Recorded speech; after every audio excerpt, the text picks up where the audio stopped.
ਜਿਹੜੀ ਚੀਜ਼ ਤੁਹਾਨੂੰ ਨਹੀਂ ਪਸੰਦ ਤੁਸੀਂ ਉਹਨੂੰ ਨਾ ਸੁਣੋ ਜੀ ਪਰ ਉਹਨੂੰ ਇਉਂ ਮਾਰ ਦੇਣਾ ਕਿਸੇ ਨੂੰ ਇਹਦਾ ਮਤਲਬ ਤੁਹਾਡੇ ਕੋਲੇ ਤਰਕ ਨਹੀਂ ਹੈਗਾ। ਜਿਹੜੇ ਉਹਨੂੰ ਉਹਦੇ ਗੀਤ ਨਾ ਸੁਣਨ ਵਾਲੇ ਵੀ ਉਹ ਵੀ ਇਸ ਗੱਲ ਨੂੰ ਲੈ ਕੇ ਉਦਾਸ ਨੇ। ਉਹ ਉਦਾਸ ਕਿਉਂ ਨੇ ਕਿ ਕਿਸੇ ਦਾ ਵੀ ਪੁੱਤ ਇਉਂ ਮੌਤ ਦੇ ਮੂੰਹ ਨਹੀਂ ਪੈ ਜਾਣਾ ਚਾਹੀਦਾ। ਇਹ ਜਿਹੜੇ ਹਥਿਆਰ ਨੇ ਜਿਹੜੇ ਅੱਗ ਉਗਲਦੇ ਨੇ ਇਹ ਕਿਸੇ ਨੂੰ ਜ਼ਿੰਦਗੀ ਨਹੀਂ ਦਿੰਦੇ ਜੀ, ਇਹ ਕਿਸੇ ਨੂੰ ਮੌਤ ਹੀ ਦੇ ਸਕਦੇ ਆ। ਕਬੱਡੀ ਖਿਡਾਰੀ ਦਾ ਕਤਲ ਹੁੰਦਾ ਉਹਦੀਆਂ ਤਾਰਾਂ ਸਿੱਧੀਆਂ ਜਾ ਕੇ ਕੈਨੇਡਾ ਦੇ ਨਾਲ ਜਾ ਜੁੜਦੀਆਂ ਨੇ। ਸਿੱਧੂ ਮੂਸੇਵਾਲੇ ਦਾ ਕਤਲ ਹੋਇਆ ਇਹਦੀਆਂ ਤਾਰਾਂ ਜਾ ਕੇ ਕੈਨੇਡਾ ਜੁੜ ਗਈਆਂ ਨੇ।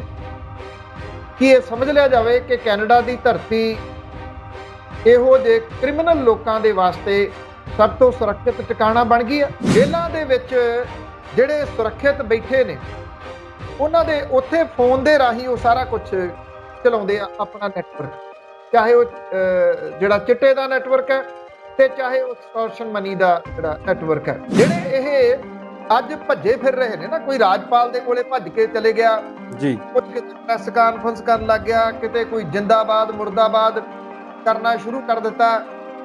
ਇਹ ਲੋਕ ਆਪਣੇ ਗਿਰੇਬਾਨ ਦੇ ਵਿੱਚ ਇੱਕ ਵਾਰੀ ਝਾਕਣਗੇ ਕਿ ਇਹਨਾਂ ਨੇ ਕਿਹੜੇ ਕਿਹੜੇ ਗੈਂਗਸਟਰ ਨੇ ਜਿਨ੍ਹਾਂ ਨੂੰ ਪਨਾਹ ਦਿੱਤੀ ਆ। ਕਿਤੇ ਨਾ ਕਿਤੇ ਜਿਹੜਾ ਜੀ ਸੋਸ਼ਲ ਮੀਡੀਆ ਉਹਦੇ ਉੱਤੇ ਬੈਠੇ IT ਵਿੰਗ ਜਿਹੜੇ ਨੇ ਉਹ ਇਹਨਾਂ ਦੇ ਹੀ ਨੇ। ਉਹ ਕੰਮ ਇਸ ਵੇਲੇ ਪੂਰਾ ਇਹਨਾਂ ਦੀਆਂ ਹਦਾਇਤਾਂ ਦੇ ਮੁਤਾਬਕ ਭੜਕਾਉਣ ਦਾ ਕਰ ਰਹੇ ਆ। ਜਦੋਂ ਪੁਲਿਸ ਸਿਆਸੀ ਜੂਲੇ ਹੇਠ ਆ ਗਈ ਨਾ ਫਿਰ ਉਸ ਤੋਂ ਬਾਅਦ ਇਹ ਉੱਥੋਂ ਨਿਕਲ ਨਹੀਂ ਸਕੀ, ਉਹਦਾ ਨਿਕਲਣਾ ਔਖਾ ਹੋ ਗਿਆ। ਕੈਪਟਨ ਅਮਰਿੰਦਰ ਸਿੰਘ ਉਹਦੀ ਫਾਈਲਾਂ ਚੁੱਕੀ ਫਿਰਦੇ ਆ, ਕਹਿੰਦੇ ਜੀ ਮੇਰੇ ਕੋਲੇ ਫਾਈਲਾਂ ਨੇ, ਜਦੋਂ ਮੈਂ ਮੁੱਖ ਮੰਤਰੀ ਸੀ ਉਦੋਂ ਮੇਰੇ ਮੰਤਰੀ ਤੇ ਮੇਰੇ MLA ਨਜਾਇਜ਼ ਮਾਈਨਿੰਗ ਦਾ ਕੰਮ ਕਰਦੇ ਸੀ, ਨਜਾਇਜ਼ ਧੱਦਿਆਂ ਦੇ ਵਿੱਚ ਸ਼ਾਮਲ ਸੀਗੇ। ਫਿਰ ਤੁਸੀਂ ਮੁੱਖ ਮੰਤਰੀ ਕਹਿੰਦੇ ਜਿਹੜੀ ਸਿੱਧੂ ਮੂਸੇਵਾਲੇ ਦੀ ਹੱਤਿਆ ਹੋਈ ਆ ਉਹਦੇ ਵਿੱਚ AK-94 ਵਰਤੀ ਗਈ ਆ ਜੀ, ਜੇ ਵਰਤੀ ਗਈ ਆ ਤਾਂ ਇਹ ਆਪਣੇ ਆਪ ਦੇ ਵਿੱਚ ਬਹੁਤ ਗੰਭੀਰ ਹੈ। ਜਿਹੜਾ ਲੇਟੈਸਟ ਤੋਂ ਲੇਟੈਸਟ ਹਥਿਆਰ ਪੰਜਾਬ ਪੁਲਿਸ ਦੇ ਕੋਲੇ ਆ ਉਹ AK-47 ਹੈ। ਮੁਹਾਲੀ ਵਾਲੇ ਮਾਮਲੇ ਦੇ ਵਿੱਚ ਟਰੈਕ ਕਰ ਲਿਆ ਹੁੰਦਾ ਸਾਰਾ ਕੁਝ ਤੇ ਸ਼ਾਇਦ ਇੱਥੇ ਇਹ ਜਿਹੜਾ ਇੰਟੈਲੀਜੈਂਸ ਵਿੰਗ ਆ ਉਹ ਫੇਲ ਨਾ ਹੁੰਦਾ। ਜਿਹੜੇ ਕ੍ਰਾਈਮ ਕਰਨ ਵਾਲੇ ਨੇ ਨਾ ਉਹ ਪੁਲਿਸ ਤੋਂ ਕਈ ਪੈਰ ਗਾਂਹ ਨੇ। ਜੇ ਇੰਟੈਲੀਜੈਂਸ ਵਿੰਗ ਸਟਰੋਂਗ ਨਾ ਕੀਤਾ ਗਿਆ ਪੰਜਾਬ ਪੁਲਿਸ ਦਾ ਅਜਿਹੀਆਂ ਘਟਨਾਵਾਂ ਹੋਰ ਵਾਪਰਨਗੀਆਂ।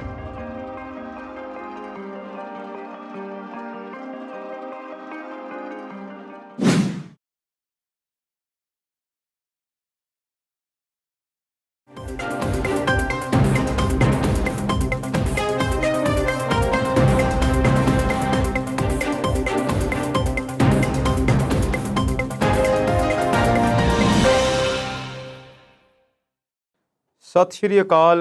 ਕਈ ਵਾਰ ਹਾਲਾਤ ਇਹੋ ਜਿਹੇ ਹੋ ਜਾਂਦੇ ਨੇ, ਘਟਨਾਵਾਂ ਅਜਿਹੀਆਂ ਹੋ ਨਿਬੜਦੀਆਂ ਨੇ ਕਿ ਮਨ ਉਦਾਸੀ, ਦੁੱਖ, ਤਕਲੀਫ ਤੋਂ ਵੀ ਅਗਲੀ ਕਿਸੇ ਤਹਿ ਵਿੱਚ ਚਲਾ ਜਾਂਦਾ ਹੈ। ਕੁਝ ਗੱਲਾਂ ਯਾਦ ਆਉਂਦੀਆਂ ਨੇ। ਮਹਾਭਾਰਤ ਦੇ ਵਿੱਚ ਇੱਕ ਘਟਨਾ ਯਾਦ ਆਉਂਦੀ ਹੈ ਤੇ ਉਹ ਕੁਝ ਯਕਸ਼ ਸਵਾਲ ਪੁੱਛੇ ਜਾਂਦੇ ਨੇ। ਜੇ ਉਹਨਾਂ ਨਾਲ ਜੁੜੀ ਹੋਈ ਇੱਕ ਗੱਲ ਸੀ, ਉਹ ਕਹਿੰਦੇ ਦੁਨੀਆ ਦੇ ਉੱਤੇ ਸਭ ਤੋਂ ਵੱਡਾ ਬੋਝ ਕੀ ਹੈ? ਤੇ ਜਵਾਬ ਧਰਮ 'ਚੋਂ ਇਹੋ ਜਿਹਾ ਮਿਲਦਾ ਹੈ ਕਿ ਬਾਪ ਦੇ ਮੋਢਿਆਂ ਤੇ ਪੁੱਤਰ ਦੀ ਲਾਸ਼। ਗੁਰਦਾਸ ਮਾਨ ਇੱਕ ਗੀਤ ਦੀਆਂ ਸਤਰਾਂ ਯਾਦ ਕਰਾਉਂਦੇ ਨੇ ਕਿ ਪੈਸੇ ਲੈ ਕੇ ਕਿਸੇ ਦਾ ਬੰਦਾ ਮਾਰ ਸੁੱਟਣਾ, ਲੱਖ ਲਾਹਣਤਾਂ ਜਵਾਨੀਆਂ ਦਾ ਮੁੱਲ ਵੱਟਣਾ। ਕੱਲ੍ਹ ਸ਼ਾਮ ਤੋਂ ਹੀ ਇੱਕ ਘਟਨਾ ਪੰਜਾਬ 'ਚ ਐਸੀ ਘਟੀ, ਨਿੱਜੀ ਤੌਰ 'ਤੇ ਅਸੀਂ ਉਸ ਜਵਾਨ ਪੁੱਤ ਨੂੰ ਪਸੰਦ ਕਰਦੇ ਸੀ ਜਾਂ ਨਹੀਂ ਪਸੰਦ ਕਰਦੇ ਸੀ, ਉਹਦੇ ਗੀਤ ਅਸੀਂ ਸੁਣਦੇ ਸੀ ਜਾਂ ਨਹੀਂ ਸੁਣਦੇ ਸੀ, ਪਰ ਰੋਜ਼ ਕਿਸੇ ਨਾ ਕਿਸੇ ਬੰਨਿਓ ਸਾਡੇ ਸਾਹਮਣੇ ਆ ਖਲੋਂਦਾ ਸੀ। ਚੰਗਾ ਲੱਗਦਾ ਸੀ, ਉਹਦੀਆਂ ਗੱਲਾਂ ਵੀ ਚੰਗੀਆਂ ਲੱਗਦੀਆਂ ਸੀ। ਕਈ ਵਾਰ ਉਹਦੀਆਂ ਕੁਝ ਗੱਲਾਂ ਨਾਲ ਅਸੀਂ ਸਹਿਮਤ ਨਹੀਂ ਵੀ ਹੁੰਦੇ ਸੀ। ਉਹ ਪੜ੍ਹਿਆ ਲਿਖਿਆ, ਇੰਜੀਨੀਅਰਿੰਗ ਕੀਤੀ, ਬਾਹਰ ਗਿਆ, ਵਾਪਸ ਆਇਆ, ਇੱਥੇ ਰਹਿਣ ਦਾ ਤਹੱਈਆ ਕੀਤਾ, ਬਹੁਤ ਜ਼ਿਆਦਾ ਗਾਇਆ, ਬਹੁਤ ਸਾਰੀਆਂ ਗੱਲਾਂ ਕੀਤੀਆਂ।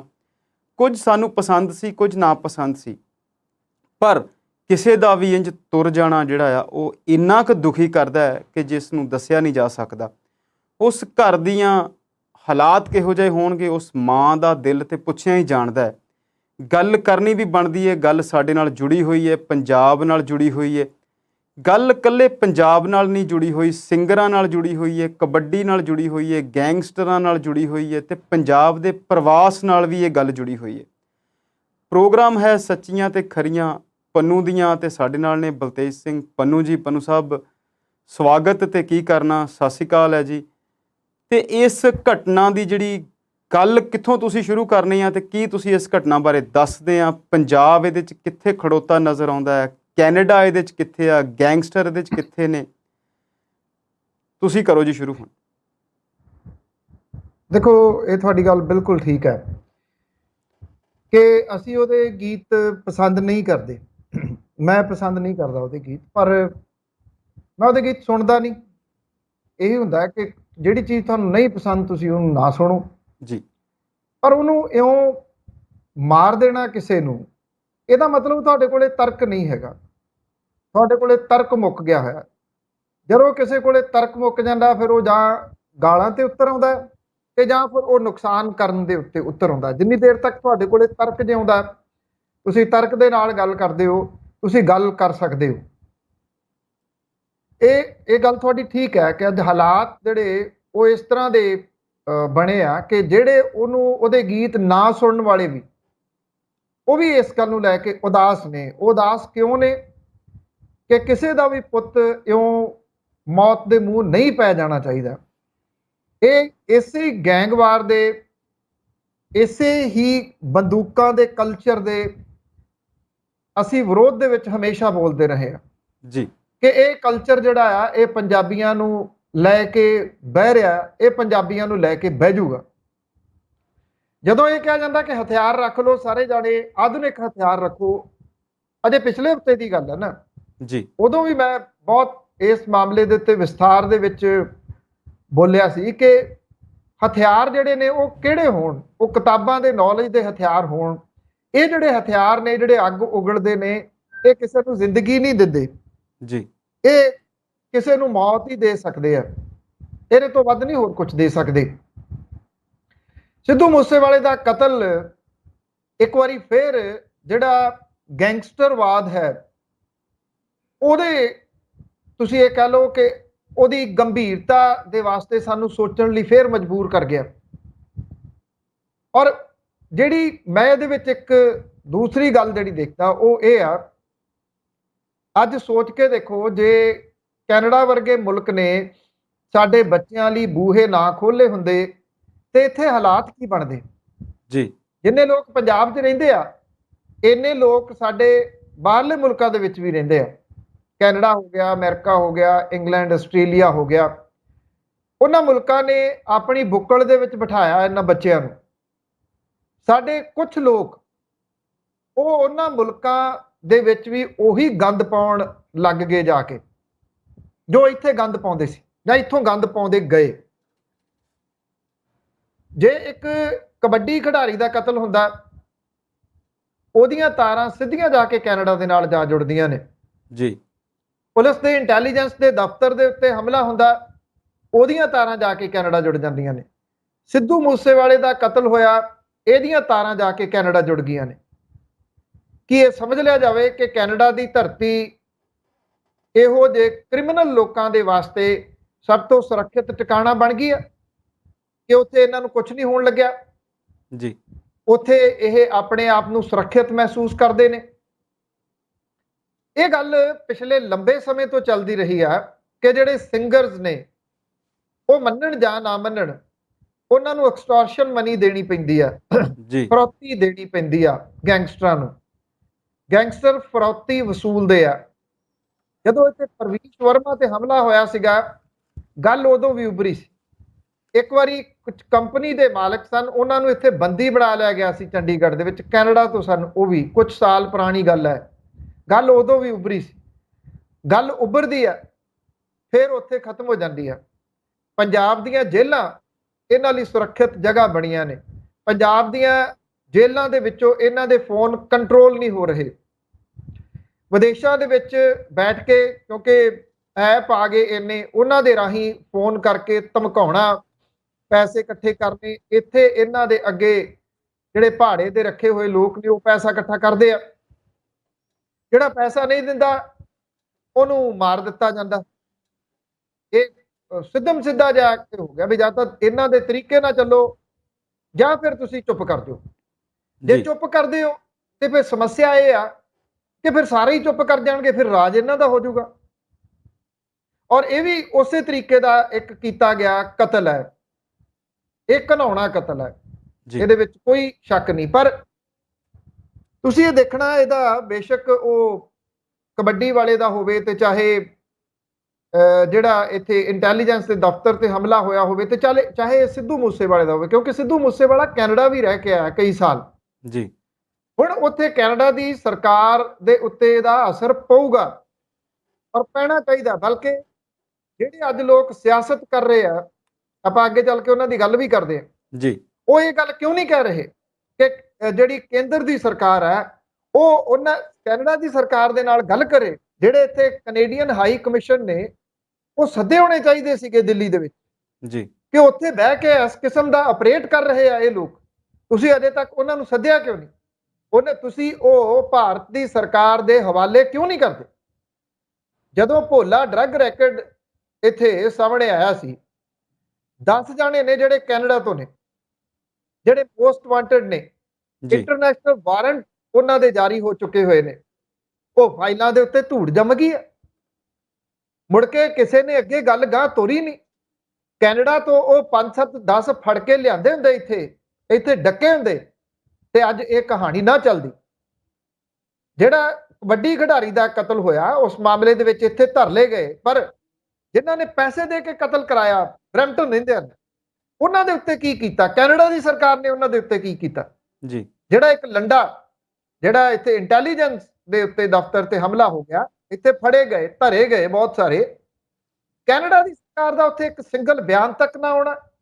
ਸਾਡੀ ਨੁਮਾਇੰਦਗੀ ਕਿੰਨੇ ਲੋਕਾਂ ਦੀ ਉੱਥੋਂ ਦੀ ਸਰਕਾਰ ਦੇ ਵਿੱਚ ਹੈ, ਸੂਬਿਆਂ ਦੀਆਂ ਸਰਕਾਰਾਂ ਦੇ ਵਿੱਚ ਹੈ, ਉੱਥੋਂ ਦੀ ਸੈਂਟਰ ਦੀ ਸਰਕਾਰ ਦੇ ਵਿੱਚ ਹੈ, ਕਿਸੇ ਦਾ ਉਹਦੇ ਉੱਤੇ ਬਿਆਨ ਹੀ ਨਾ ਆਉਣਾ ਹੈਰਾਨਗੀ ਵਾਲੀ ਗੱਲ ਹੈ। ਕਿ ਕੈਨੇਡਾ ਕਿੰਨੀ ਕੁ ਦੇਰ ਅੱਖਾਂ ਮੀਟ ਕੇ ਬੈਠਾ ਰਹੂਗਾ ਜਦੋਂ ਉਹਦੀ ਧਰਤੀ ਦੇ ਉੱਤੇ ਗੈਂਗਵਾਰ ਤਾਂ ਕੈਨੇਡਾ ਦੇ ਵਿੱਚ ਦਹਾਕਿਆਂ ਤੋਂ ਚੱਲ ਰਹੀ ਹੈ ਪੰਜਾਬੀਆਂ ਦੇ ਵਿਚਾਲੇ। ਬ੍ਰਿਟਿਸ਼ ਕੋਲੰਬੀਆ ਦੇ ਵਿੱਚ ਪਤਾ ਹੀ ਨਹੀਂ ਕਿੰਨੇ ਮਾਵਾਂ ਦੇ ਪੁੱਤ ਹੁਣ ਤੱਕ ਇਸ ਗੈਂਗਵਾਰ ਦੀ ਭੇਟ ਚੜ ਚੁੱਕੇ ਹੋਏ ਨੇ। ਅਸੀਂ ਕਦੀ ਉਹਨੂੰ ਸੀਰੀਅਸ ਲਿਆ ਹੀ ਨਹੀਂ।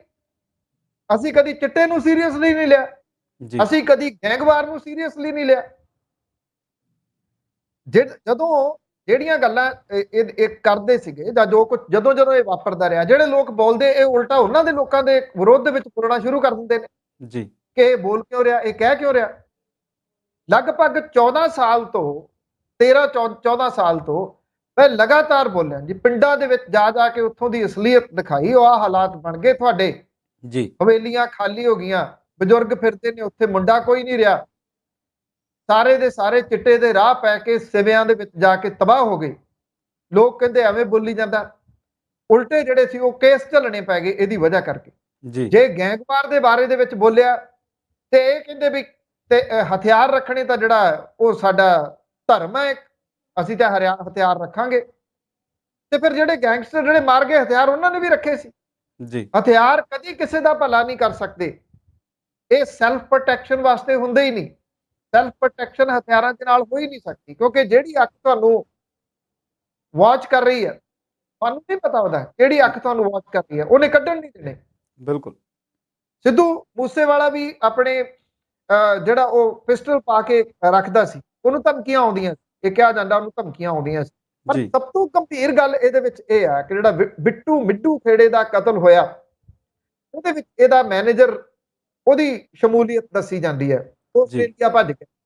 ਹੁਣ ਜਿਹੜਾ ਇਹ ਕਤਲ ਹੋਇਆ, ਇਹਦੇ ਵਿੱਚ ਪੁਲਿਸ ਮਨਕੀਰਤ ਔਲਖ ਦੇ ਮੈਨੇਜਰ ਦੇ ਉੱਤੇ ਸੂਈ ਧਰ ਰਹੀ ਹੈ ਜੀ ਔਰ ਤਿਹਾੜ ਜੇਲ੍ਹ ਦੇ ਵਿੱਚ ਇਹਦੀ ਸਾਰੀ ਸਾਜ਼ਿਸ਼ ਰਚੀ ਗਈ ਆ। ਉਹ ਫੋਨ ਨੰਬਰ ਵੀ ਪੁਲਿਸ ਨੇ ਆਇਡੈਂਟੀਫਾਈ ਜਿਹੜਾ ਉਹ ਕਰ ਲਿਆ ਹੋਇਆ। ਆਈ ਹੋਪ ਕਿ ਸਾਰੇ ਦੇ ਸਾਰੇ ਕਾਤਲ ਫੜੇ ਜਾਣ ਤੇ ਘੱਟੋ ਘੱਟ ਗੈਂਗਸਟਰਾਂ ਦੇ ਹੱਥੋਂ ਹੋਣ ਵਾਲਾ ਇਹ ਆਖਰੀ ਕਤਲ ਹੋਵੇ, ਤਾਂ ਉਹਦਾ ਫਾਇਦਾ। ਔਰ ਜਿਹੜੀ ਮੰਡੀਰ ਹੈ ਨਾ ਸੋਸ਼ਲ ਮੀਡੀਆ ਦੇ ਉੱਤੇ, ਉਹਨਾਂ ਨੂੰ ਇੱਕ ਜ਼ਰੂਰ ਜਿਹੜਾ ਤਕੀਦ ਹੈ ਕਿ ਰੱਬ ਦੇ ਵਾਸਤੇ ਪੰਜਾਬ ਨੂੰ ਵਸ ਲੈਣ ਦਿਓ। ਤੁਸੀਂ ਲੋਕ ਡੱਬੂ ਦਾ ਰੋਲ ਨਿਭਾ ਰਹੇ ਹੋ ਜੀ ਕਿ ਪੰਜਾਬ ਨੂੰ ਅੱਗ ਲੱਗੀ ਤੁਸੀਂ ਛਾਲਾ ਮਾਰ ਕੇ ਕੰਧਾਂ ਤੇ ਚੜ ਜਾਣਾ। ਤੁਸੀਂ ਬਹੁਤ ਸਾਰੇ ਤੁਹਾਡੇ ਵਿੱਚੋਂ ਵਿਦੇਸ਼ਾਂ 'ਚ ਬੈਠੇ ਨੇ, ਤੁਹਾਡੇ ਬੱਚੇ ਸੁਰੱਖਿਅਤ ਨੇ, ਤੁਸੀਂ ਸੁਰੱਖਿਅਤ, ਤੁਹਾਡੇ ਬੱਚੇ ਚੰਗੇ ਸਕੂਲਾਂ ਕਾਲਜਾਂ ਦੇ ਵਿੱਚ ਪੜ੍ਹਦੇ ਨੇ। ਇੱਥੋਂ ਵਾਲੇ ਬੱਚਿਆਂ ਨੂੰ ਪੜ੍ਹ ਲੈਣ, ਉਹਨਾਂ ਨੂੰ ਨਾ ਭੜਕਾਓ, ਉਹਨਾਂ ਨੂੰ ਨਾ ਉਕਸਾਓ। ਉਹ ਵੀ ਕਿਸੇ ਮਾਂ ਪਿਓ ਦੇ ਪੁੱਤ ਨੇ, ਉਹਨਾਂ ਨੂੰ ਨਾ ਸਿਵਿਆਂ ਦੇ ਰਾਹ ਦੇ ਉੱਤੇ ਆਓ। ਇਸ ਕਤਲ ਤੋਂ ਕੁਝ ਸਿੱਖੋ ਜੇ ਸਿੱਖਣਾ ਚਾਹੁੰਦੇ ਹੋ।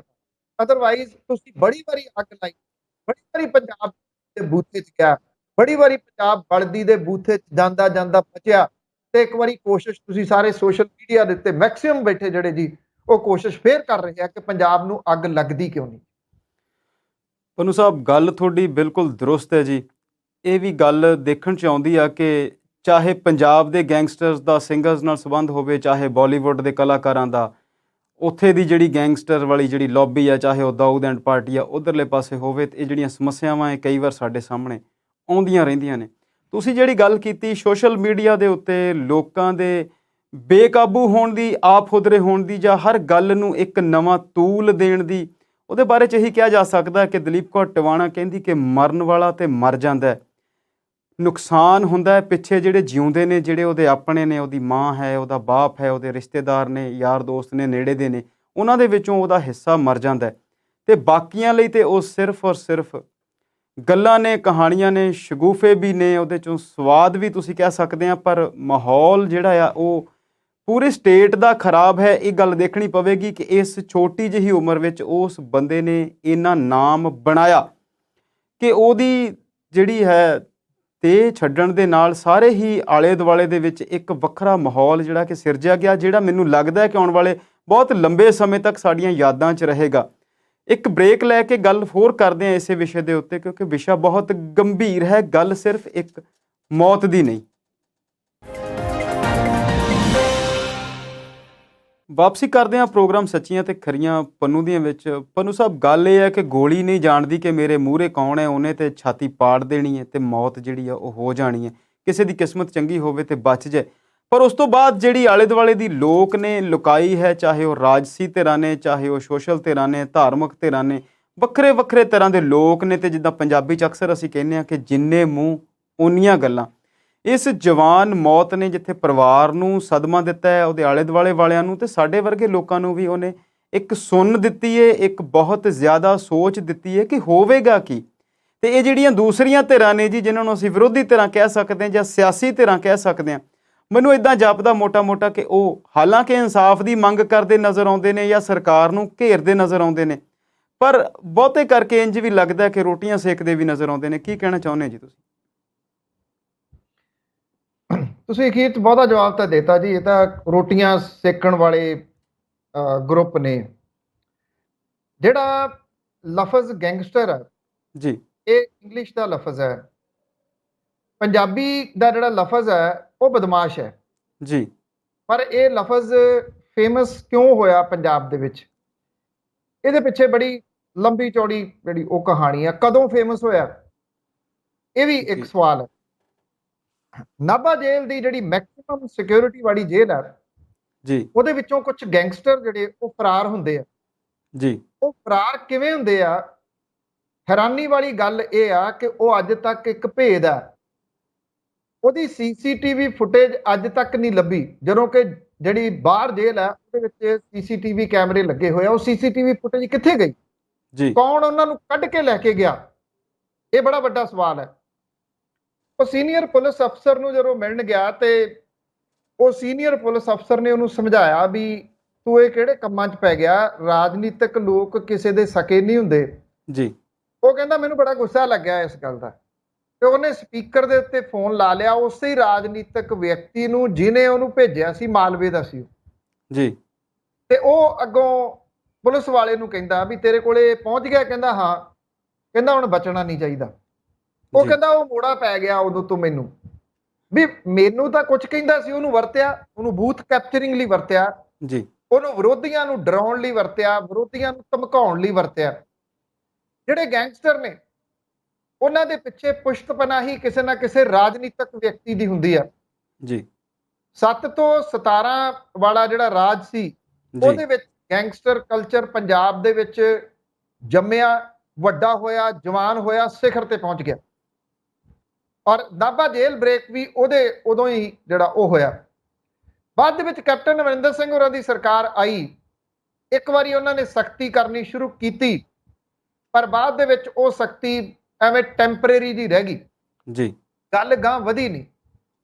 ਜੇਲ੍ਹਾਂ ਦੇ ਵਿੱਚ ਜਿਹੜੇ ਸੁਰੱਖਿਅਤ ਬੈਠੇ ਨੇ ਉਹਨਾਂ ਦੇ ਉੱਥੇ ਫੋਨ ਦੇ ਰਾਹੀਂ ਉਹ ਸਾਰਾ ਕੁਝ ਚਲਾਉਂਦੇ ਆ ਆਪਣਾ ਨੈਟਵਰਕ, ਚਾਹੇ ਉਹ ਜਿਹੜਾ ਚਿੱਟੇ ਦਾ ਨੈਟਵਰਕ ਹੈ ਤੇ ਚਾਹੇ ਉਹ ਐਕਸਟੋਰਸ਼ਨ ਮਨੀ ਦਾ ਜਿਹੜਾ ਨੈਟਵਰਕ ਹੈ। ਜੀ ਸਵਾਲ ਇਹ ਆ ਕਿ ਇਹ ਜਿਹੜੇ ਅੱਜ ਰਾਜਨੀਤੀ ਹੋ ਰਹੀ ਆ, ਸਿਖਰ ਦੇ ਉੱਤੇ ਚੱਲੇਗੀ ਰਾਜਨੀਤੀ ਪਿਛਲੇ ਕੁਝ ਘੰਟਿਆਂ ਦੇ ਵਿੱਚ। ਜੀ ਇਹ ਗੱਲ ਭੁੱਲ ਕੇ ਕਿ ਪੰਜਾਬ ਦੇ ਵਿੱਚ ਹੁਣ ਤੱਕ ਗੈਂਗਸਟਰਾਂ ਨੇ ਨੁਕਸਾਨ ਕਿੰਨਾ ਕੀਤਾ, ਇਹ ਸਾਰੀ ਕਹਾਣੀ ਸ਼ੁਰੂ ਕਿੱਥੋਂ ਹੁੰਦੀ ਹੈ, ਕਿਹੜੇ ਤਰੀਕੇ ਦੇ ਨਾਲ ਅੱਗੇ ਚੱਲਦੀ ਹੈ। ਜਿਹੜਾ ਇੱਕ ਜਿਹੜਾ ਇਹ ਗੋਲਡੀ ਬਰਾੜ ਬਾਹਰ ਬੈਠਾ, ਉਹਦੇ ਭਰਾ ਦਾ ਮਰਡਰ ਹੁੰਦਾ। ਜੀ ਉਹਦੇ ਭਰਾ ਦੇ ਮਰਡਰ ਦੇ ਕਰਕੇ ਕਿਹਾ ਜਾ ਰਿਹਾ ਕਿ ਇਹ ਮਰਡਰ ਹੋਇਆ। ਹੁਣ ਉਹ ਤਾਂ ਓਪਨਲੀ ਇਹ ਗੱਲ ਕਹੀ ਜਾਂਦਾ। ਦੂਜੇ ਪਾਸੇ ਤੁਸੀਂ ਇਹ ਵੀ ਦੇਖਿਆ ਹੋਊਗਾ ਕਿ ਇੱਕ ਫਿਲਮਾਂ 'ਚ ਕੰਮ ਕਰਨ ਵਾਲਾ ਕਰਤਾਰ ਚੀਮਾ, ਜਿਹੜਾ ਅੱਜ ਉਹਨੂੰ ਵੀ ਪੁਲਿਸ ਨੇ ਹਿਰਾਸਤ ਦੇ ਵਿੱਚ ਲਿਆ। ਜੀ ਉਹਨੇ ਕਹਿੰਦੇ ਗੋਲਡੀ ਬਰਾੜ ਕੋ ਕਿਸੇ ਨੂੰ ਫੋਨ ਕਰਾਇਆ ਵੀ ਇਹ ਪੈਸੇ ਲੈਣ ਆ ਰਿਹਾ, ਉਹ ਪੈਸੇ ਲੈਣ ਗਿਆ ਅੱਗੋਂ ਤੇ ਉਹਨੇ ਪੁਲਿਸ ਨੂੰ ਫੋਨ ਕਰਤਾ, ਅਰੈਸਟ ਹੋ ਗਿਆ। ਸਮਝ ਨਹੀਂ ਪੈਂਦੀ ਇਹ ਸਾਰੇ ਲੋਕ ਕਿੱਧਰ ਨੂੰ ਤੁਰ ਪਏ ਹੋਏ ਨੇ। ਜੀ ਇਹਨੂੰ ਮਿਊਜ਼ਿਕ ਇੰਡਸਟਰੀ ਜਿਹੜਾ ਕਿਹਾ ਜਾਂਦਾ ਜਾਂ ਐਂਟਰਟੇਨਮੈਂਟ ਇੰਡਸਟਰੀ ਕਿਹਾ ਜਾਂਦਾ, ਕੀ ਇਹ ਐਂਟਰਟੇਨਮੈਂਟ ਦਾ ਪਾਰਟ ਹੈ ਜਿਹੜਾ ਇਹ ਕਰ ਰਹੇ ਨੇ ਇਸ ਵੇਲੇ? ਇਹ ਕਿਸ ਪਾਸੇ ਵੱਲ ਨੂੰ ਤੁਰ ਪਏ ਨੇ? ਕਿਸੇ ਦੇ ਕਿਸੇ ਨਾਲ ਸੰਬੰਧ ਨੇ, ਕਿਸੇ ਦੇ ਕਿਸੇ ਨਾਲ ਸੰਬੰਧ ਨੇ। ਜਿਹੜੇ ਇਹ ਅੱਜ ਭੱਜੇ ਫਿਰ ਰਹੇ ਨੇ ਨਾ, ਕੋਈ ਰਾਜਪਾਲ ਦੇ ਕੋਲੇ ਭੱਜ ਕੇ ਚਲੇ ਗਿਆ, ਜੀ ਕੋਈ ਕਿਤੇ ਪ੍ਰੈਸ ਕਾਨਫਰੰਸ ਕਰਨ ਲੱਗ ਗਿਆ, ਕਿਤੇ ਕੋਈ ਜਿੰਦਾਬਾਦ ਮੁਰਦਾਬਾਦ ਕਰਨਾ ਸ਼ੁਰੂ ਕਰ ਦਿੱਤਾ। ਇਹ ਲੋਕ ਆਪਣੇ ਗਿਰੇਬਾਨ ਦੇ ਵਿੱਚ ਇੱਕ ਵਾਰੀ ਝਾਕਣਗੇ ਕਿ ਇਹਨਾਂ ਨੇ ਕਿਹੜੇ ਕਿਹੜੇ ਗੈਂਗਸਟਰ ਨੇ ਜਿਨ੍ਹਾਂ ਨੂੰ ਪਨਾਹ ਦਿੱਤੀ ਹੈ ਜੀ ਜਾਂ ਜਿਨ੍ਹਾਂ ਦੀ ਇਹਨਾਂ ਨੇ ਪਿੱਠ ਥਾਪੜੀ ਹੈ। ਅੱਜ ਜੇ ਤੁਸੀਂ ਸਾਰਾ ਕੁਝ ਕਢਾ ਲਓ ਤੇ ਇਹਨਾਂ ਦੇ ਵਿੱਚੋਂ ਬਹੁਤੇ ਜਿਹੜੇ ਲੋਕ ਨੇ ਉਹਨਾਂ ਤੋਂ ਜਵਾਬ ਨਹੀਂ ਦਿੱਤਾ ਜਾ ਸਕਣਾ। ਅਸਲ ਦੇ ਵਿੱਚ ਕੀ ਆ ਕਿ ਪੰਜਾਬੀ ਉਨੀ ਦੇਰ ਤੱਕ ਇਹਨਾਂ ਲਈ ਚੰਗੇ ਸੀ ਜੀ ਜਿੰਨੀ ਦੇਰ ਤੱਕ ਉਹਨਾਂ ਦੇ ਸਿਰ ਤੇ ਇਹ ਬਦਨਾਮੀ ਸੀ ਕਿ ਇਹ ਤਾਂ ਪਊਆ ਲੈ ਕੇ ਵੋਟ ਪਾ ਦਿੰਦੇ ਆ, ਇਹ ਤਾਂ ਆਧੀਆ ਲੈ ਕੇ ਵੋਟ ਪਾ ਦਿੰਦੇ ਆ, ਵਿਕਾਊ ਮਾਲ ਹੈ।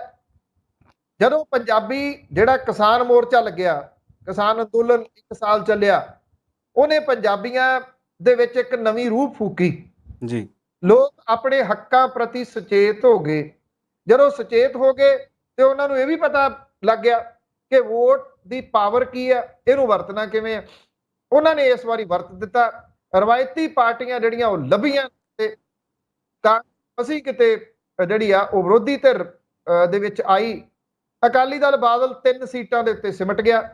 ਕਦੀ ਤਾਂ ਉਹ ਪੰਥਕ ਮੁੱਦਿਆਂ ਦੀ ਭਾਲ ਦੇ ਵਿੱਚ ਤੁਰ ਪੈਂਦੇ ਨੇ, ਕਦੀ ਕਿਸੇ ਦੀ ਕਦੀ ਕਿਸੇ ਦੀ। ਉਹਨਾਂ ਨੂੰ ਇਹ ਲੱਗਦਾ ਕਿ ਉਹਨਾਂ ਦੇ ਕੋਲੇ ਇੱਕ ਇਸ਼ੂ ਆ ਗਿਆ ਬਹੁਤ ਵੱਡਾ। ਅਸੀਂ ਉਹ ਪੀੜ੍ਹੀ ਆ ਜਿਹਨੇ 84 ਜਿਹੜਾ ਉਹ ਵੇਖਿਆ। ਬਿਲਕੁਲ ਜੀ। ਚਲੋ ਜਿਹੜਾ 88 92 ਸੀਗਾ ਇਹ ਉਹ ਪੰਜਾਬ 'ਚ ਰਹਿ ਕੇ ਨਹੀਂ ਵੇਖਿਆ, ਕੋਲਿਓਂ ਤਾਂ ਵਾਚ ਕੀਤਾ ਨਾ, ਬਾਹਰ ਰਹਿੰਦਿਆਂ ਹੋਇਆ ਬਹੁਤ ਕਲੋਜ਼ਲੀ ਵਾਚ ਕੀਤਾ ਕਿ ਅੱਗ ਕਿਵੇਂ ਭੜਕਾਈ ਜਾਂਦੀ ਸੀ।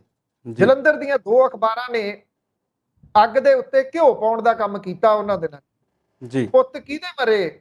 ਲੋਕਾਂ ਦੇ। ਇਹਨਾਂ ਸਿਆਸਤਦਾਨਾਂ ਦੇ ਪੁੱਤ ਬਹੁਤ ਵੱਡੇ ਵੱਡੇ ਸਕੂਲਾਂ ਤੇ ਵਿਦੇਸ਼ਾਂ ਦੇ ਵਿੱਚ ਪੜ੍ਹਦੇ ਸੀ। ਨੁਕਸਾਨ ਕਿਹਦਾ ਹੋਇਆ? ਆਮ ਪੰਜਾਬੀਆਂ ਦਾ। ਇਹ ਚੀਜ਼ ਅੱਜ ਵੀ ਇਹ ਪੰਜਾਬ ਦੇ ਸਿਆਸਤਦਾਨ ਸਮਝ ਨਹੀਂ ਰਹੇ ਕਿ ਇਹ ਜਿਹੜੀ ਅੱਗ ਲਾਉਣ ਦੇ ਯਤਨਾਂ ਦੇ ਵਿੱਚ ਨੇ ਕਿ ਉਸ ਅੱਗ ਨੂੰ ਇਹ ਕਿੰਨਾ ਕੁ ਭੜਕਾ ਦੇਣਗੇ ਔਰ ਕਿਸ ਪਾਸੇ ਵੱਲ ਸਾਰੀ ਕਹਾਣੀ ਜਿਹੜੀ ਆ ਉਤਰ ਪਊਗੀ। ਪੰਜਾਬ ਦੀ ਜਿਹੜੀ ਰਾਜਨੀਤੀ ਆ ਉਹ ਨਿਵਾਣਾ ਛੂ ਰਹੀ ਹੈ। ਕੱਲ ਦਾ ਜੇ ਤੁਸੀਂ ਦੇਖਿਆ ਹੋਵੇ ਕਿਸ ਤਰੀਕੇ ਦੇ ਨਾਲ ਸਾਰਾ ਕੁਝ ਜਿਹੜਾ ਉਹ ਮੈਨੇਜ ਕੀਤਾ ਜਾ ਰਿਹਾ। ਉਹ ਸਿਆਸੀ ਧਿਰਾਂ ਜਿਹੜੀਆਂ ਅਜੇ ਤੱਕ ਆਪਣੀ ਪਿਛਲੀ ਵਿਧਾਨ ਸਭਾ ਦੀਆਂ ਚੋਣਾਂ ਦੀ ਹਾਰ ਤੋਂ ਬਾਅਦ ਸਦਮੇ ਦੇ ਵਿੱਚੋਂ ਬਾਹਰ ਨਹੀਂ ਸੀ ਆਈਆਂ, ਉਹ ਕੱਛਾਂ ਜਾ ਰਹੀਆਂ ਨੇ ਕਿ ਵਾਹਵਾ ਗੱਲ ਬਣੀ ਹੈ। ਹੁਣ ਕੈਮਰੇ ਉਹਨਾਂ ਦੇ ਅੱਗੇ ਪਿੱਛੇ ਤੁਰੇ ਫਿਰਦੇ ਨੇ। ਕਿਤੇ ਨਾ ਕਿਤੇ ਜਿਹੜਾ ਜੀ ਸੋਸ਼ਲ ਮੀਡੀਆ ਉਹਦੇ ਉੱਤੇ ਬੈਠੇ IT ਵਿੰਗ ਜਿਹੜੇ ਨੇ ਉਹ ਇਹਨਾਂ ਦੇ ਹੀ ਨੇ। ਉਹ ਕੰਮ ਇਸ ਵੇਲੇ ਪੂਰਾ ਇਹਨਾਂ ਦੀਆਂ ਹਦਾਇਤਾਂ ਦੇ ਮੁਤਾਬਕ ਭੜਕਾਉਣ ਦਾ ਕਰ ਰਹੇ ਆ। ਸਭ ਫੇਕ ਆਈਡੀਆਂ ਨੇ ਜੀ, ਸਾਰੀਆਂ ਫੇਕ ਆਈਡੀਜ਼ ਨੇ। ਜਿਹੜੇ ਜਿਸ ਬੰਦੇ ਨੇ ਆਈਡੀ ਆਪਣੇ ਨਾਂ ਦੇ ਉੱਤੇ ਬਣਾਈ ਆ ਉਹ ਕਦੇ ਵੀ ਨੀਵੇਂ ਪੱਧਰ ਦੀ ਕੋਈ ਗੱਲ ਨਹੀਂ ਲਿਖਦਾ, ਕਿਉਂਕਿ ਉਹਦੇ ਵਿੱਚ ਪਰਿਵਾਰ ਦੇ ਮੈਂਬਰ ਵੀ ਹੁੰਦੇ ਆ। ਇਹਨਾਂ ਦੀਆਂ ਫਾਈਲ ਲੌਕ ਨੇ, ਉਹਦੇ ਉੱਤੇ ਫੋਟੋਆਂ ਲੱਗੀਆਂ ਨੇ, ਜਾਂ ਦੀਪ ਸਿੱਧੂ ਦੀ ਫੋਟੋ ਲੱਗੀ ਆ, ਜਾਂ ਗੁਰੂ ਸਾਹਿਬਾਨ ਦੀ ਫੋਟੋ ਲੱਗੀ ਆ, ਨਾਮ ਚੱਕਾ ਦੀ ਫੋਟੋ ਲੱਗੀ ਹੋਈ ਆ। ਔਰ ਉਹ ਫੋਟੋਆਂ ਲਾ ਕੇ ਫੇਕ ਆਈਡੀ ਬਣਾ ਕੇ ਇਹ ਆਪਣੇ ਆਕਿਆਂ ਦਾ ਕੰਮ ਕਰ ਰਹੇ ਆ। ਦਿਹਾੜੀ ਤੇ ਰੱਖੇ ਮਜ਼ਦੂਰ ਨੇ ਜੀ, ਔਰ ਇਹ ਭੜਕਾਉਣ ਦਾ ਕੰਮ ਕਰ ਰਹੇ ਆ। ਪੰਜਾਬੀਆਂ ਨੇ ਜਿਸ ਸੁਹਿਰਦਤਾ ਤੋਂ ਕੰਮ ਲਿਆ 22 ਦੀਆਂ ਇਲੈਕਸ਼ਨਾਂ ਦੇ ਵਿੱਚ, ਉਹ ਦਿਮਾਗ ਦੁਬਾਰਾ ਵਰਤਣ ਦੀ ਲੋੜ ਹੈ ਕਿ ਇਹ ਲੋਕ ਤੁਹਾਨੂੰ ਭੜਕਾ ਰਹੇ ਆ। ਇਹਨਾਂ ਲੋਕਾਂ ਦਾ ਕੰਮ ਸਿਰਫ ਔਰ ਸਿਰਫ ਆਪਣਾ ਉੱਲੂ ਸਿੱਧਾ ਕਰਨਾ ਹੈ। ਉਸ ਤੋਂ ਬਾਅਦ ਇਹ ਕਦੇ ਵੀ ਪੰਜਾਬੀਆਂ ਦੇ ਵਾਸਤੇ ਖੜੇ ਨਹੀਂ ਹੋਏ, ਕਦੇ ਵੀ ਨਹੀਂ ਹੋਏ।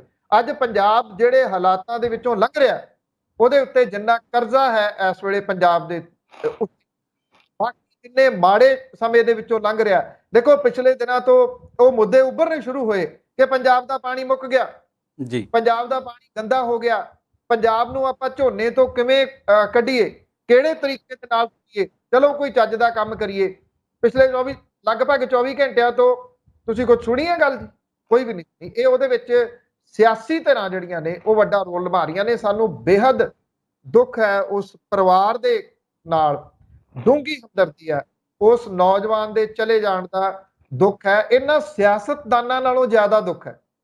ਇਹੀ ਚੀਜ਼ ਦੇ ਵਾਸਤੇ ਉਹਨੂੰ ਟੋਕਦੇ ਸੀ, ਬੱਚਿਆਂ ਵਾਂਗੂ ਟੋਕਦੇ ਸੀ ਕਿ ਇਹ ਜਿਹੜੀਆਂ ਚੀਜ਼ਾਂ ਪ੍ਰਮੋਟ ਕਰ ਰਹੇ ਹੋ ਇਹ ਸਹੀ ਨਹੀਂ ਹਨ, ਇਹ ਕਿਤੇ ਵੀ ਸਹੀ ਨਹੀਂ। ਇਹ ਲੋਕ ਉਦੋਂ ਵੀ ਨਹੀਂ ਬੋਲੇ, ਇਹਨਾਂ ਨੇ ਤਾਂ ਕੁਝ ਨਹੀਂ ਕੀਤਾ ਮਾਮਲਿਆਂ ਦੇ, ਬਲਕਿ ਸ਼ਹਿ ਦਿੰਦੇ ਰਹੇ, ਸ਼ਹਿ ਦਿੰਦੇ ਰਹੇ। ਔਰ ਕਾਂਗਰਸ ਨੇ ਰਜਵੀਂ ਸ਼ਹਿ ਦਿੱਤੀ 22 ਦੀਆਂ ਚੋਣਾਂ ਦੇ ਵਿੱਚ ਜੀ।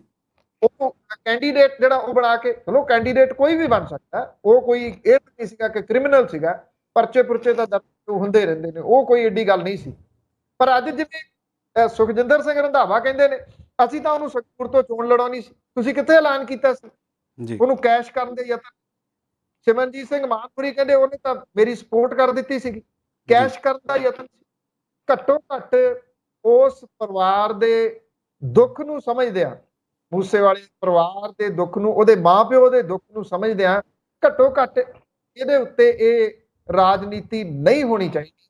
ਉਹਨਾਂ ਦੇ ਘਰ ਦਾ ਪੁੱਤ ਚਲੇ ਗਿਆ, ਉਹਨਾਂ ਨੂੰ ਪਤਾ ਕਿ ਦੁੱਖ ਕੀ ਆ, ਪਰ ਇਹ ਜਿਹੜੇ ਤਰੀਕੇ ਦੇ ਨਾਲ ਲੱਗੇ ਹੋਏ ਨੇ ਇਸ ਵੇਲੇ ਰਜਵੀਂ ਰਾਜਨੀਤੀ ਕਰ ਰਹੇ। ਬਿਲਕੁਲ ਪੰਨੂ ਸਾਹਿਬ, ਦੁੱਖ ਤੇ ਸਿਰਫ ਪਰਿਵਾਰ ਹੀ ਜਾਣ ਸਕਦਾ, ਜਾਂ ਜਿੰਨਾ ਕੋਈ ਲਾਗੇ ਹੈ ਅੱਗ ਦੇ, ਕੋਈ ਜਿੰਨਾ ਨੇੜੇ ਖੜਾ ਹੈ ਓਨਾ ਹੀ ਉਹ ਸੇਕ ਉਹਨੂੰ ਮਹਿਸੂਸ ਹੁੰਦਾ ਹੈ। ਪਰ ਇਹ ਜਿਹੜੀ ਵਿਰੋਧ ਦੀ ਰਾਜਨੀਤੀ ਹੈ ਇਹ ਕਦੋਂ ਆਪਣੇ ਹੱਕਾਂ ਲਈ ਵਰਤੀ ਜਾਣ ਲੱਗ ਜਾਂਦੀ ਹੈ, ਇਹ ਸਮਝ ਜਿਹੜੀ ਹੈ ਗਵਾ ਲੈਂਦੇ ਨੇ ਸੱਤਾ ਤੋਂ। ਜਦੋਂ ਇਹ ਧਿਰਾਂ ਦੂਰ ਹੁੰਦੀਆਂ ਨੇ ਫਿਰ ਹੋਰ ਪਰੇਸ਼ਾਨੀਆਂ ਦੇ ਵਿੱਚ ਰਹਿੰਦੀਆਂ ਨੇ। ਪਰ ਹਾਲਾਤ ਜਾਂ ਇਸ ਘਟਨਾ ਨੂੰ ਦੇਖ ਕੇ ਜੇਕਰ ਤੁਹਾਡੇ ਅੰਦਰ ਥੋੜ੍ਹੀ ਬਹੁਤ ਇਨਸਾਨੀਅਤ ਬਾਕੀ ਹੈ ਤੇ ਇਹਦੇ ਤੇ ਰਾਜਨੀਤੀ ਨਹੀਂ ਹੋਣੀ ਚਾਹੀਦੀ। ਹਾਂ, ਸਰਕਾਰ ਤੋਂ ਤੁਸੀਂ ਇਸ ਚੀਜ਼ ਲਈ ਇਨਸਾਫ ਦੀ ਮੰਗ ਵੀ ਕਰ ਸਕਦੇ ਹੋ, ਜਸਟਿਸ ਦੀ ਮੰਗ ਵੀ ਕਰ ਸਕਦੇ ਹੋ, ਤੇ ਇਸ ਪਰਿਵਾਰ ਦੇ ਨਾਲ ਜਿੰਨਾ ਤੁਸੀਂ ਖੜਾ ਹੋ ਸਕਦੇ ਹੋ, ਜਿੰਨਾ ਤੁਸੀਂ ਉਹਨਾਂ ਨੂੰ ਹੌਸਲਾ ਦੇ ਸਕਦੇ ਹੋ। ਹਾਲਾਂਕਿ ਇਹ ਸਿਰਫ ਕਹਿਣ ਦੀਆਂ ਗੱਲਾਂ ਨੇ, ਜਿਹਦੇ ਘਰੋਂ ਏਡਾ ਬੰਦਾ ਤੁਰ ਜਾਂਦਾ ਹੈ ਉਹਨੂੰ ਹੌਸਲਾ ਕਿਸੇ ਕੰਮ ਨਹੀਂ ਆਉਂਦਾ ਤੇ ਨਾ ਹੀ ਉਹ ਕਿਤੇ ਦੀਦਾ ਥਿਆਉਂਦਾ ਹੈ। ਫਿਰ ਵੀ ਅਸੀਂ ਪੰਜਾਬੀ ਲੋਕ ਹਾਂ, ਇਸ ਚੀਜ਼ ਤੋਂ ਹੌਲੀ ਬਾਹਰ ਨਿਕਲ ਵੀ ਜਾਵਾਂਗੇ। ਪਰ ਸਿਆਸਤ ਤੋਂ ਜਿੰਨਾ ਬਚਿਆ ਜਾਵੇ, ਰਾਜਨੀਤੀ ਜਿਹੜੀ ਆ ਉਹਦੇ ਲਈ, ਉਸ ਰਾਜਨੀਤੀ ਨੂੰ ਕਰਨ ਲਈ ਹਜ਼ਾਰਾਂ ਮੁੱਦੇ ਨੇ, ਢੇਰਾਂ ਸਮੱਸਿਆਵਾਂ ਨੇ ਤੇ ਲੱਖਾਂ ਜਾਂ ਤੁਸੀਂ ਕਹਿ ਲਓ ਅਣਗਿਣਤ ਗੱਲਾਂ ਨੇ ਕਰਨ ਵਾਲੀਆਂ। ਪਰ ਇਸ ਮੁੱਦੇ ਦੀ ਰਾਜਨੀਤੀ ਆ ਜਿਹੜੀ ਉਹ ਨਾ ਕੀਤੀ ਜਾਵੇ ਤੇ ਚੰਗੀ ਹੈ। ਇੱਕ ਬ੍ਰੇਕ ਤੋਂ ਬਾਅਦ ਕਰਦੇ ਹਾਂ ਜੀ ਇੱਕ ਹੋਰ ਗੱਲਬਾਤ। ਪੰਨੂ ਸਾਹਿਬ, ਵਾਪਸੀ ਕਰਦੇ ਹਾਂ ਜੀ ਪ੍ਰੋਗਰਾਮ ਵਿੱਚ। ਚਾਹੇ ਗੈਂਗਸਟਰ ਕੈਨੇਡਾ ਦੇ ਹੋਣ, ਇਟਲੀ ਦੇ ਹੋਣ, ਅਰਬ ਦੇ ਮੁਲਕਾਂ ਦੇ ਵਿੱਚ ਵੀ ਬਹੁਤ ਸਾਰੀਆਂ ਘਟਨਾਵਾਂ ਸੁਣਦੇ ਹਾਂ। ਯੂਰਪ ਦੇ ਵਿੱਚ ਅਸੀਂ ਪੁਰਾਣੀਆਂ ਗੱਲਾਂ ਵੀ ਇਹੋ ਜਿਹੀਆਂ ਸੁਣਦੇ ਹਾਂ ਕਿ ਉੱਥੇ ਬਹੁਤ ਕੁਝ ਹੁੰਦਾ ਰਿਹਾ। ਪੰਜਾਬ ਦੀ ਜੇਕਰ ਅਸੀਂ ਅਜੋਕੀ ਸਥਿਤੀ ਦੇ ਵਿੱਚ ਗੱਲ ਕਰੀਏ ਤੇ ਸਰਕਾਰ ਵੀ ਕਟਹਿਰੇ 'ਚ ਹੈ। ਬੀਤੇ ਕੁਝ ਦਿਨਾਂ ਦੀਆਂ ਘਟਨਾਵਾਂ ਨੂੰ ਜੇ ਦੇਖੀਏ ਤੇ ਇੰਜ ਲੱਗਦਾ ਹੈ ਕਿ ਉਹ ਕੁਝ ਮੁੱਦਿਆਂ ਦੇ ਉੱਤੇ ਸੁਹਿਰਦਤਾ ਨਾਲ ਕੰਮ ਕਰ ਰਹੇ ਨੇ, ਪਰ ਜਦੋਂ ਲਾਅ ਐਂਡ ਆਰਡਰ ਦੀ ਗੱਲ ਕਰਦੇ ਹਾਂ ਤੇ ਉਹ ਬੀਤੇ ਵਰਗਾ ਹੀ ਪ੍ਰਭਾਵ ਛੱਡਦਾ ਨਜ਼ਰ ਆਉਂਦਾ ਹੈ, ਜਿਹੜਾ ਪੁਲਿਸ ਦਾ ਦਾਰੋਮਦਾਰ ਹੈ। ਜਾਂ ਫਿਰ ਸਰਕਾਰ ਦੇ 2-3 ਮਹੀਨਿਆਂ ਦੀ ਜੇ ਗੱਲ ਕਰ ਲਈਏ, ਪਿਛਲੇ ਸਮੇਂ 'ਚ ਵੀ ਹਾਲਾਂਕਿ ਅਜਿਹਾ ਹੁੰਦਾ ਰਿਹਾ। ਤੁਸੀਂ ਹੁਣੇ ਇੱਕ ਗੈਂਗਸਟਰ ਦੀ ਗੱਲ ਕੀਤੀ ਕਿ ਉਹਨੇ 2 ਪੁਲਿਸ ਵਾਲੇ ਮਾਰੇ ਸੀ ਤੇ ਪੁਲਿਸ ਨੇ ਉਹਨੂੰ 10 ਦਿਨਾਂ ਦੇ ਵਿੱਚ ਹੀ ਬੰਗਾਲ 'ਚੋਂ ਜਾ ਲੱਭਿਆ ਤੇ ਢੇਰੀ ਕੀਤਾ। ਗੈਂਗਸਟਰਸ ਜਿਸ ਤਰੀਕੇ ਦੇ ਨਾਲ ਸੋਸ਼ਲ ਮੀਡੀਆ ਆਪਰੇਟ ਕਰਦੇ ਨੇ, ਜੇਲ੍ਹਾਂ ਦੇ ਵਿੱਚੋਂ ਜਿਹੋ ਜਿਹੀਆਂ ਗੱਲਾਂ ਆਉਂਦੀਆਂ ਨੇ, ਅਸੀਂ ਹੁਣੇ ਗੱਲ ਕਰਦੇ ਹਟੇ ਹਾਂ ਕਿ ਚਾਹੇ ਉਹ ਗੱਲ ਐਕਸਟੋਰਸ਼ਨ ਮਨੀ ਦੀ ਹੋਵੇ, ਚਾਹੇ ਉਹ ਡਰੱਗ ਦੇ, ਚਿੱਟੇ ਦੇ, ਕਾਲੇ ਕਾਰੋਬਾਰ ਦੀ ਹੋਵੇ, ਤੇ ਚਾਹੇ ਉਹ ਕਬੱਡੀ ਦੇ ਉੱਤੇ ਸਮੇਂ-ਸਮੇਂ ਸਿਰ ਪੈਂਦੇ ਇਹਨਾਂ ਪਰਛਾਵਿਆਂ ਦੀ ਹੋਵੇ। ਤੁਸੀਂ ਇਹਦੇ ਵਿੱਚ ਹੁਣ ਇਹ ਸਰਕਾਰ ਦਾ ਜਿਹੜਾ ਪਾਸਾ ਆ ਉਹਦੀ ਵੀ ਗੱਲ ਕਰਨੀ ਜ਼ਰੂਰੀ ਬਣਦੀ ਹੈ ਕਿ ਸਰਕਾਰ ਦੇ ਪਾਸਿਓਂ ਵੀ ਕੁਝ ਤਰੁੱਟੀਆਂ ਤੇ ਨਜ਼ਰ ਆਉਂਦੀਆਂ ਨੇ ਤੇ ਪੰਜਾਬ ਪੁਲਿਸ ਦਾ ਬਾਰ-ਬਾਰ ਫੇਲ ਹੋਣਾ। ਹਾਲਾਂਕਿ ਅਸੀਂ ਬਹੁਤ ਮਿਸਾਲ ਦਿੰਦੇ ਹਾਂ ਕਿ ਬਹੁਤ ਚੰਗੀ ਪੁਲਿਸ ਹੈ, ਬਹੁਤ ਵਾਰ ਅਸੀਂ ਇਹਨਾਂ ਦੀ ਨਿਖੇਧੀ ਵੀ ਕਰਦੇ ਹਾਂ ਕਿ ਬਹੁਤ ਵਾਰ ਇਹ ਕਈ ਚੀਜ਼ਾਂ ਦੇ ਵਿੱਚ ਲਿਬੜੇ ਹੋਏ ਵੀ ਪਾਏ ਜਾਂਦੇ ਨੇ। ਇਸ ਘਟਨਾ ਤੋਂ ਬਾਅਦ ਪੰਜਾਬ ਪੁਲਿਸ ਨੂੰ, ਡੀਜੀਪੀ ਸਾਹਿਬ ਨੂੰ ਤੇ ਮੁੱਖ ਮੰਤਰੀ ਸਾਹਿਬ ਨੂੰ ਇਸ ਸਾਰੀ ਚੀਜ਼ ਦੇ ਉੱਤੇ ਤਵੱਜੋ ਦੇਣ ਦੀ ਲੋੜ ਹੈ ਕੀ ਕਹਿੰਦੇ ਹੋ ਜੀ? ਬਿਲਕੁਲ ਲੋੜ ਹੈ ਜੀ। ਮੈਂ ਸਮਝਦਾ ਹਾਂ ਕਿ ਪੰਜਾਬ ਪੁਲਿਸ ਦਾ ਓਵਰਹਾਲ ਹੋਣਾ ਬਹੁਤ ਜ਼ਰੂਰੀ ਹੈ, ਕਿਉਂਕਿ ਇਹ ਗੱਲ ਠੀਕ ਹੈ ਕਿ ਕਿਸੇ ਵੇਲੇ ਇਹ ਬੜੀ ਡਿਸਪਲਿਨ ਫੋਰਸ ਜਿਹੜੀ ਉਹ ਮੰਨੀ ਜਾਂਦੀ ਹੁੰਦੀ ਸੀਗੀ, ਜੀ ਬਹੁਤ ਜ਼ਿਆਦਾ ਡਿਸਪਲਿਨ ਫੋਰਸ। ਪਰ ਪਿਛਲੇ ਕੁਝ ਸਮੇਂ ਤੋਂ ਖਾਸ ਤੌਰ ਦੇ ਉੱਤੇ ਜਿਹੜਾ 92 ਵਾਲਾ ਦੌਰ ਸੀਗਾ, ਉਸ ਤੋਂ ਬਾਅਦ ਇਹਨੂੰ ਮਿਲ ਗਈਆਂ ਅਥਾਹ ਪਾਵਰ, ਜੀ ਬਿਲਕੁਲ। ਜਿਹਨੂੰ ਅੰਨੀ ਪਾਵਰ ਜਿਹੜੀ ਉਹ ਕਹਿੰਦੇ ਆ। ਜਦੋਂ ਉਹ ਮਿਲ ਗਈ ਤੇ ਫਿਰ ਉਦੋਂ ਬਾਅਦ ਇਹ ਆਪਣੇ ਆਪ ਨੂੰ ਸਾਰਾ ਕੁਝ ਸਮਝਣ ਲੱਗ ਗਏ। ਉਰਦੂ ਦਾ ਸ਼ੇਰ ਹੈ ਕਿ ਲਮਹੋਂ ਮੇਂ ਖਤਾ ਕੀ ਸदियों में सजा ਪਾਈ। ਜੀ ਉਦੋਂ ਜਿਹੜੇ ਚੁੱਕ ਚੁੱਕ ਕੇ ਮਾਰ ਦਿੱਤੇ ਗਏ ਲੋਕਾਂ ਦੇ ਪੁੱਤ ਪੁਲਿਸ ਨੇ ਮੁਕਾਬਲਿਆਂ ਦੇ ਵਿੱਚ, ਉਸ ਚੀਜ਼ ਨੇ ਇਹਦਾ ਸਿਰ ਬਹੁਤ ਖਰਾਬ ਕਰ ਦਿੱਤਾ। ਔਰ ਉਹਨਾਂ ਮਾਮਲਿਆਂ ਦੇ ਉੱਤੇ ਸਜ਼ਾਵਾਂ ਹੋਈਆਂ, ਪਰ ਬਹੁਤ ਥੋੜੀਆਂ। ਜੀ ਬਲਕਿ ਹਾਲਾਤ ਇਹ ਬਣੇ ਕਿ ਜਿਹੜੇ ਬਦਨਾਮ ਅਫਸਰ ਸੀ ਉਹ ਜੀ। ਵੱਧ ਤਰੱਕੀਆਂ ਲੈ ਗਏ। ਇਹਦੀ ਵੱਡੀ ਮਿਸਾਲ ਜਿਹੜੀ ਆ ਉਹ ਡੀਜੀਪੀ ਦੇ ਅਹੁਦੇ ਤੱਕ ਪਹੁੰਚੇ ਸੁਮੇਧ ਸੈਣੀ ਨੇ। ਬਿਲਕੁਲ ਜੀ। ਸਭ ਤੋਂ ਵੱਡੀ ਜਿਹੜੀ ਮਿਸਾਲ, ਉਹ ਗੱਲ ਉੱਤੇ ਫਿਰ ਉਹੀ ਆ ਜਾਂਦੀ ਹੈ ਕਿ ਇਹਨਾਂ ਨੂੰ ਪ੍ਰੋਟੈਕਟ ਕੌਣ ਕਰਦਾ? ਜੀ ਇਹਨਾਂ ਨੂੰ ਪ੍ਰੋਟੈਕਟ ਉਹੀ ਕਰਦੇ ਨੇ ਜਿਨ੍ਹਾਂ ਨੇ ਇਹਨਾਂ ਨੂੰ ਸਿਆਸੀ ਜੂੜੇ ਹੇਠ ਲੈ ਲਿਆ। ਜਦੋਂ ਪੁਲਿਸ ਸਿਆਸੀ ਜੂੜੇ ਹੇਠ ਆ ਗਈ ਨਾ, ਫਿਰ ਉਸ ਤੋਂ ਬਾਅਦ ਇਹ ਉੱਥੋਂ ਨਿਕਲ ਨਹੀਂ ਸਕੀ। ਉਹਦਾ ਨਿਕਲਣਾ ਔਖਾ ਹੋ ਗਿਆ। ਜੇ ਕੋਈ ਪੁਲਿਸ ਵਾਲਾ ਨਿਕਲਣ ਦੀ ਕੋਸ਼ਿਸ਼ ਕਰਦਾ, ਕੋਈ ਇਮਾਨਦਾਰ ਪੁਲਿਸ ਵਾਲਾ ਨਿਕਲਣ ਦੀ ਕੋਸ਼ਿਸ਼ ਕਰਦਾ, ਉਹ ਖੁੱਡੇ ਲਾਈਨ ਲਾ ਦਿੱਤਾ ਜਾਂਦਾ। ਅੱਜ ਵੀ ਲੱਗੇ ਹੋਏ ਨੇ ਬਹੁਤ ਸਾਰੇ ਖੁੱਡੇ ਲਾਈਨ, ਜੀ ਜਿਨ੍ਹਾਂ ਨੂੰ ਪੁੱਛਣ ਵਾਲਾ ਕੋਈ ਨਹੀਂਗਾ, ਕੋਈ ਪੁੱਛਦਾ ਨਹੀਂ ਉਹਨਾਂ ਨੂੰ। ਔਰ ਉਹ ਕਿਉਂ ਖੁੱਡੇ ਲਾਈਨ ਲੱਗਦੇ ਨੇ? ਕਿਉਂਕਿ ਉਹ ਗੱਲ ਨਹੀਂ ਮੰਨਦੇ, ਉਹ ਜੀ। ਆਪਣੇ ਤਰੀਕੇ ਨਾਲ ਕਰਦੇ ਨੇ, ਉਹ ਇਮਾਨਦਾਰੀ ਦੇ ਨਾਲ ਕੰਮ ਕਰਦੇ ਨੇ।